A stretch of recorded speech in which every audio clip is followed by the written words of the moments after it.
You will hear a conversation between a woman and the librarian. Now you have some time to look at questions 1 to 6.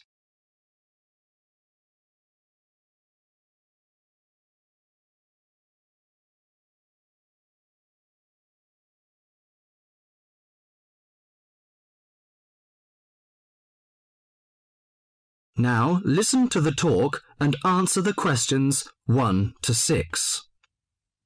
Good morning. Good morning. Can I help you? Yes, I'd like to join the library. We're new to the district, you see. Certainly. Well, all we need is some sort of identification with your name and address on it. Oh dear. We just moved, you see, and everything has my old address. Driving license, perhaps? No, I don't drive. Your husband's would do. Yes, but his license will still have the old address on it. Perhaps you have a letter addressed to you at your new house. No, I'm afraid not. We've only been there a few days, you see, and no one's written to us yet. What about your bank book? That's just the same. Oh dear, and I did want to get some books out this weekend. We're going on holiday to relax after the move, you see, and I wanted to take something with me to read. Well, I'm sorry, but we can't possibly issue tickets without some form of identification. What about your passport? What? Oh, yes, how silly of me. I've just got a new one, and it does have our new address. I've just been to book our air ticket, so I have it on me. Well, that's all right. Your ticket will be ready soon. OK, how many books am I allowed to take out? You can take 4 books out at a time, and you can also get 2 tickets to take out 3 magazines or periodicals. Newspapers, I'm afraid, can't be taken out. Oh, that's fine. Do you have a record library? Some libraries do, I know. Yes, we do. You have to pay a deposit of $5 in case you damage them, but that entitles you to take out 2 records at a time. That's good. Could you show me where your history and biography sections are, please? Yes, just over there to your right. If there's any particular book you want, you can look it up in the catalogue, which you'll find just around the corner. You can also find a touchscreen information service on level 2. Thank you. Oh, and how long am I allowed to keep the books for? Well, the normal loan period is 3 weeks, with 2 weeks extension. Oh dear. We're going away for 4 weeks. Can I renew them now? I'm afraid not. You must do that at the end of 3 weeks. I see. Thank you very much.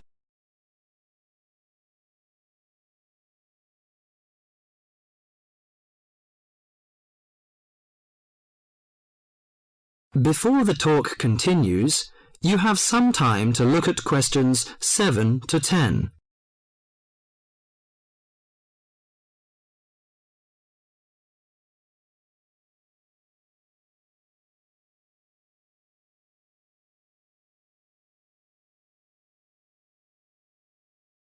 Now listen to the talk and answer the questions 7 to 10. Well, let's go into some details. Your name, please, madam? My name is Barbara. The surname is Cooper. It's spelt as Cooper. Fine. And what's your contact number? If we have new books coming, we can contact you in time. Good. You can call me on 723-6518, but it's better after 5 p.m. You know I have to work during the daytime. Do you need the office number? I don't think so. It's enough. Could you tell me the address? I lived in King Road, but of course you need my new address. It's 25 St. Mary Road, Hanwell. That's Hanwell. Is that right? Yes. Do you need the passport number? I just brought it with me. Here you are. Yes, thank you. The number of your passport is G57980942. OK, and your ticket is ready. The number is M930123. Thank you. Could I take a look around and check out some books? Of course, as you like.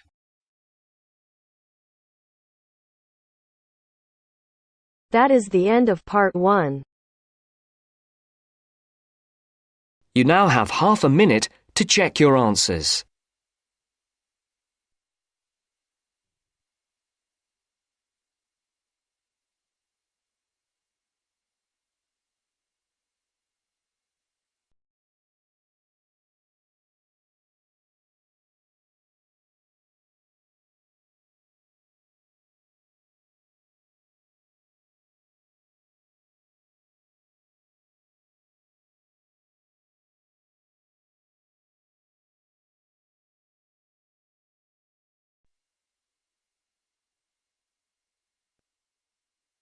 Now turns to part 2. Part 2. You'll hear a radio program on the process of making beer. First, look at questions 11 to 14.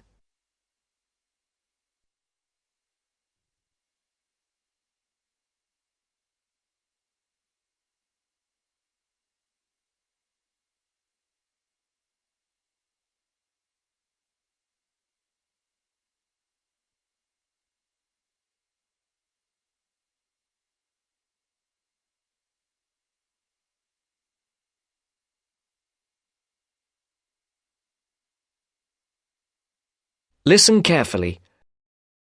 Hello and welcome to Gourmet Evening, and this week we're looking at the world's popular beverage, a great favourite today, beer.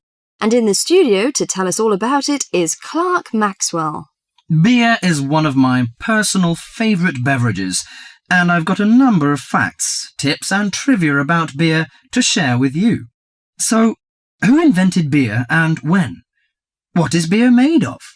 Actually, historians are not entirely sure when beer was invented, but they guess that beer was created accidentally by early nomadic tribes roughly 10,000 years ago.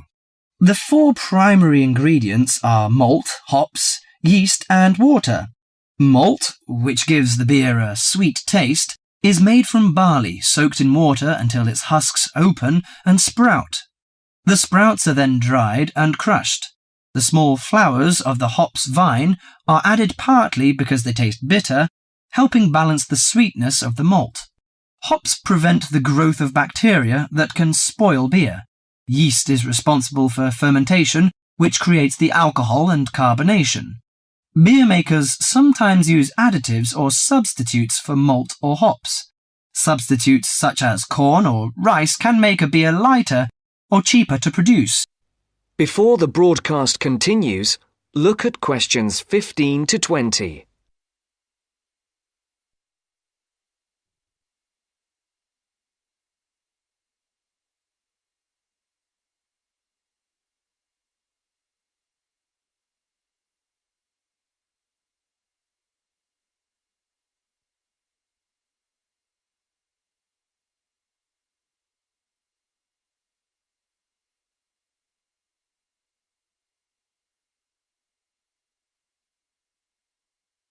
You will now listen to the second part of the talk. Adding fruit gives beer a fruity taste. Beer is not high in alcohol, as we know. The lowest type, light beer, contains no more than 2% alcohol, and the highest may reach 6%. Other drinks such as wine are more alcoholic. Wine contains 8 to 20% alcohol. But that is not to say drinking beer is no danger at all. Like all alcoholic beverages, beer can make it difficult to drive and think clearly. Excessive drinking can also lead to liver damage, high blood pressure, stomach ulcers, and other health problems. However, beer also helps prevent some health problems when consumed in moderation. Beer contains a moderate number of vitamins and minerals. Studies have shown that small amounts of alcohol can reduce the risk of heart disease. Beer also contains selenium, a mineral that promotes bone growth and helps reduce the risk of osteoporosis. I suppose many of you think beer can give you a beer belly, but you are mistaken. Genes determine how fat is deposited. No food or drink can create fat deposits in specific areas of the body. As with all foods, the more calories you consume, the more likely they are to be stored as fat and cause weight gain. Beer contains no fat and averages 150 calories per serving. Well, one more thing. Pay attention to the storage and containers of beer. they will affect its taste. It's a mistake that the taste of beer improves with age, like that of some wines. Beer is a food product that will eventually become stale. It should be stored in a cool, dark location before consumption. And the colour of a bottle can influence the flavour. Brown bottles block out light that reacts with the hops, which could damage the flavour. Green or clear bottles provide little or no protection from light damage. Do you know which country drinks the most beer?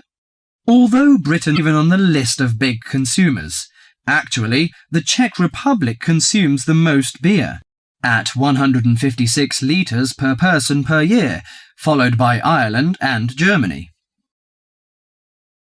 That is the end of part 2. You now have half a minute to check your answers.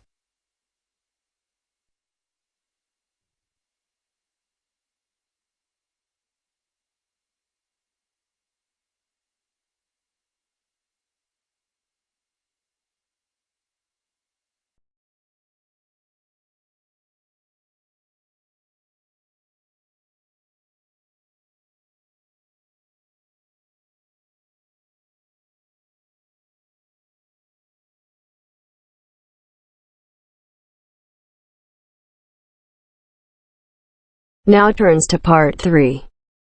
Part 3. First, you have some time to look at questions 21 to 26.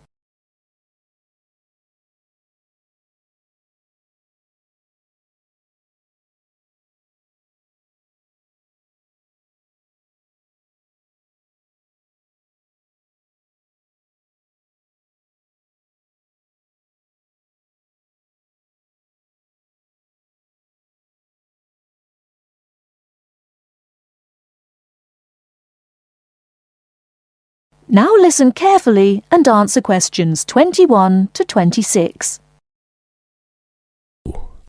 So, what was it like in your school then, Lynn? Well, South African schools are very different from schools in Australia. For a start, children don't start their schooling until they are 7, quite a bit later than schools in Australia. What about New Zealand, Gail? We're more like Australia. I can't believe children don't go to school until they're 7. When do the parents get any free time? Well, there's still the availability of kindergartens or play schools. It's just that formal education doesn't start until later. I don't think it's such a good idea for children to have to be too academic at such a young age. They should be able to just enjoy themselves. Well, yeah, but the first school children go to isn't really very academic. It's just an opportunity for children to learn a few basic social skills by playing and learning with other children. Yes, I'd agree with that. I guess being so close, Australian and New Zealand schools must be similar then. Well, I suppose they do share a lot of similarities, but there are also some differences. For example, children in New Zealand go through intermediate school, but in Australia there's only high school. That's right, isn't it, Pat? Yeah, I think so. What about South Africa, Lynn? Do you have an intermediate or high school? Oh, high school. And now the difference between Australian and New Zealand education is that although both countries have state schools and private schools, our private schools are very often run by religious groups, whereas New Zealand schools are secular. That's not true. There are quite a few religious schools in New Zealand. Oh, OK, maybe we are similar. Only a few South African schools have any religious connection, so I guess we're different. Most people go to state schools. Pat, is it true that some people from your country don't have to go to school at all? Well, that's partly true. Because of the geography of Australia, there are a lot of children who do not have access to schools, at least on a regular basis. Instead, they have a form of correspondence education, where the lessons are actually on the radio and the students send their work in by post. That way they get a lot of what they would if they were in the classroom, apart from the interaction. In New Zealand, not all students have to go to school either. Some parents have opted for homeschooling. Oh, is that like correspondence teaching? We don't really have that. Well, we do have correspondence schools, but homeschooling is different. With homeschooling, the parents teach the children and set them homework. They have to present a syllabus to their local education authority before they can do that, but it is becoming a more popular choice for some parents. I suppose it also suits parents' own commitments. I mean, they don't have to worry about collecting their children from school, and they can always teach over the weekend or in the evening if they want to. Is the school day normally quite long then? Not in New Zealand, but I think it can be in Australia. Yeah, that's right. I think Australia is unusual in that there are extracurricular activities which you have to go to.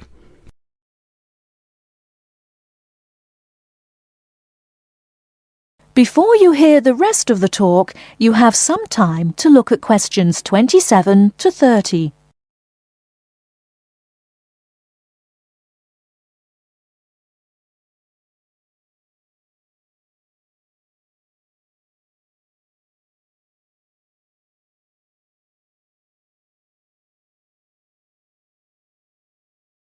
Now listen and answer questions 27 to 30. These are normally sport activities, but there are a few other options. We have activities after school for any student that is interested, but they aren't compulsory. What about in New Zealand, Gail?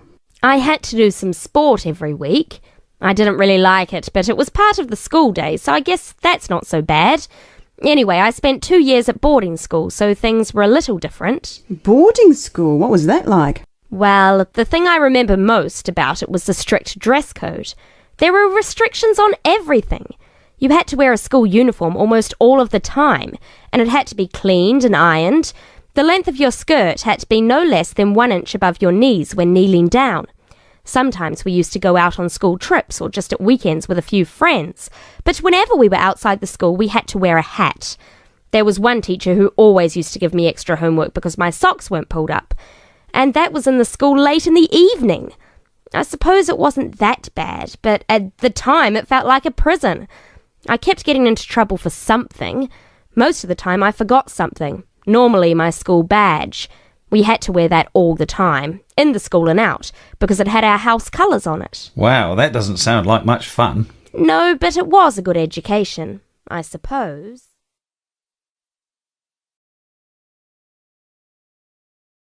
That is the end of part 3. You now have half a minute to check your answers.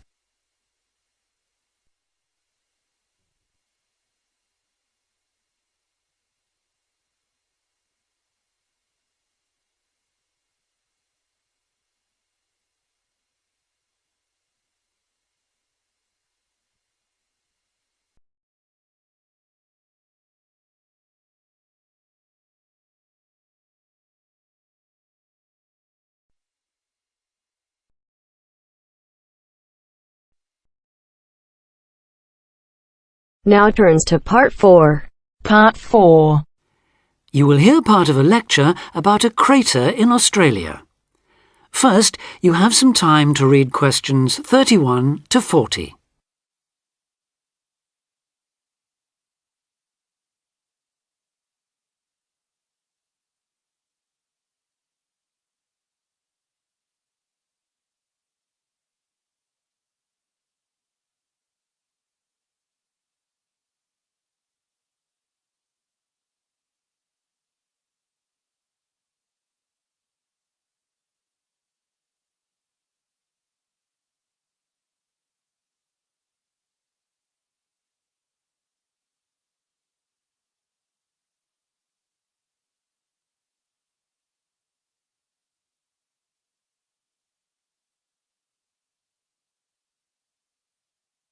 Now listen carefully and answer questions 31 to 40.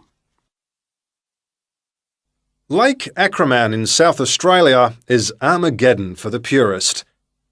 No other meteorite impact on Earth has stamped the surrounding rocks with such an abiding, unequivocal geological record of collision, earthquake, wind, fire and tsunami, the giant waves formed by major Earth movements. The story it tells is elemental, without dying dinosaurs or even Bruce Willis to complicate its simple message of destruction. First, the numbers.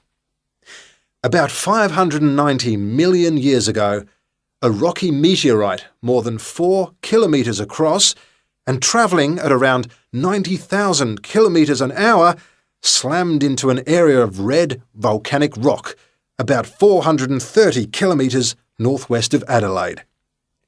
Within seconds, the meteorite vaporised in a ball of fire, carving out a crater about 4 kilometres deep and 40 kilometres in diameter, and spawning earthquakes fierce enough to raise 100-metre-high tsunamis in a shallow sea 300 kilometres away.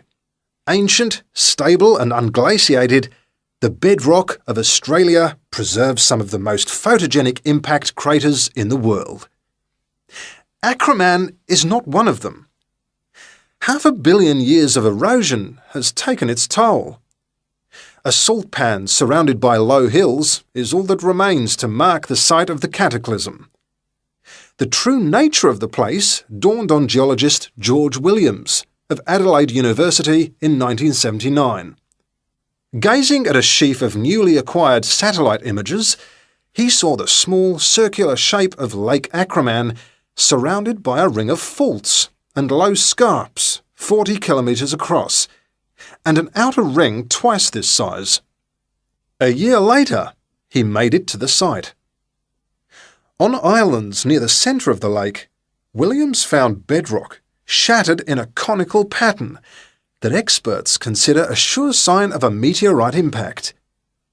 Except for a crater, which had long since eroded, the area was a textbook example of an impact site.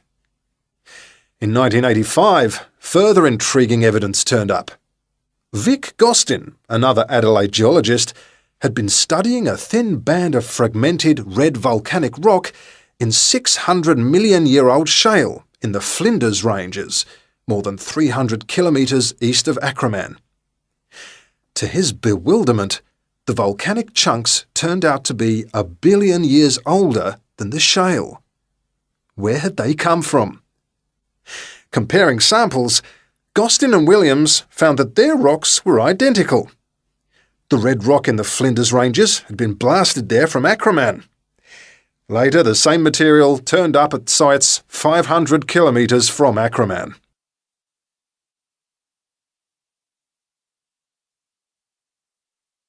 Everywhere, the bands of fragments showed the same structure. Coarse pebbles at the bottom, then a cocktail of silt and sand, then layers of increasingly fine sand, distorted on top into a wavy, scalloped pattern. These layers also show, step by step, how the meteorite transformed the floor of an ancient sea hundreds of kilometres away, according to Malcolm Wallace of Melbourne University. First came the earthquake. Travelling at about 3 kilometres a second, shock waves arrived offshore within a minute or two of the collision, stirring up the water with clouds of silt as the seabed shook. Then shattered rock from the explosion arrived by air. Pebbles and boulders crashed into the water, reaching a depth of about 200 metres within a minute. One day they would become the lower band of the Flinders Rock. Sand took up to an hour to come to rest, finally bedding down with the silt that was also now settling on the sea floor as the effects of the earthquake died away. This mixture would eventually form the next layer. About an hour after the meteorite's impact, huge waves rolled in, leaving the ripples on the surface that later hardened into rock. Clear as mud is not an oxymoron.